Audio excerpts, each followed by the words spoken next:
This week's Torah portion is actually a double portion again, and it is the portion of Achrei Mot, after the death, and Kedoshim, which means holy.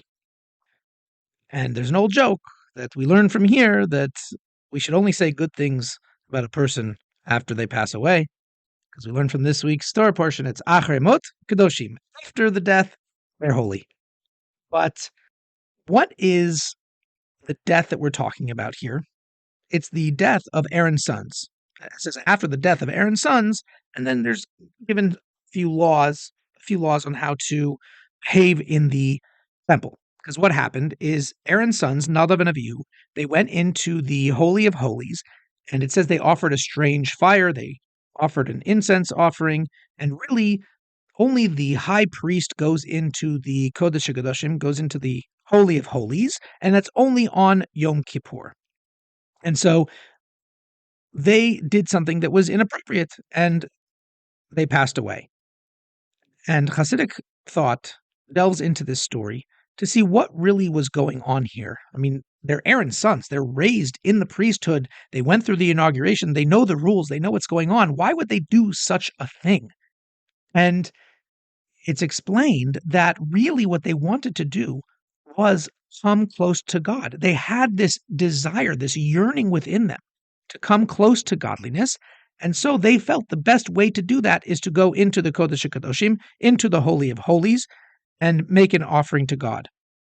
And their desire was so strong that their souls literally just left their bodies. They went straight to God and left their earthly existence.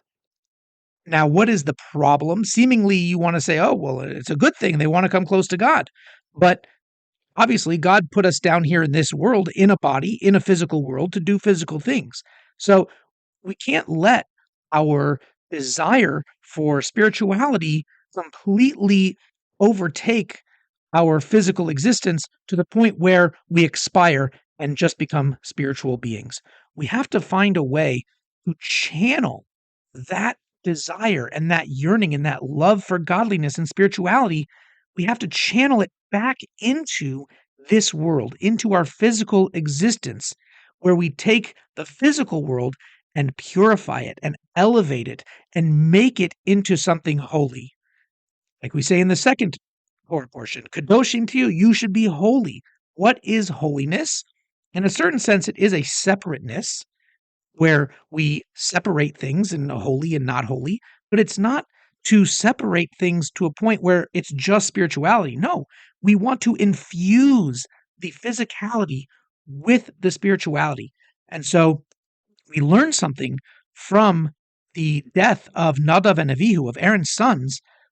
We learn that it is perfectly good and healthy to want to cleave to godliness and spirituality and holiness. That's wonderful. But we have to remember that we have to take that desire and make sure that we are infusing our real physical life with that spiritual energy in order to utilize everything that we've been given in this world for a holy purpose, to use for godliness and to make the world a better place. Shabbat Shalom.